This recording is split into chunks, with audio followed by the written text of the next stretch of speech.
दोस्तों यह दादी इस दुकानदार के पास आती है और बोलती है कि मुझे एक लकड़ी के टुकड़े पर पांडा का पुतला बनाकर दीजिए। तो ये दुकानदार उस स्केच को लेकर एक बहुत ही बड़ा लकड़ी का टुकड़ा पर पांडा की स्केच बनाकर उसे छीलने लगता है।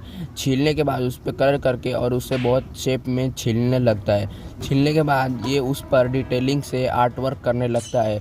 और उसके बाद जो इसने लास्ट बना है उसे देखने से पहले जो भी बंदा श्री राम का सच्चा भक्त है वीडियो को लाइक करके चैनल को सब्सक्राइब कर देगा।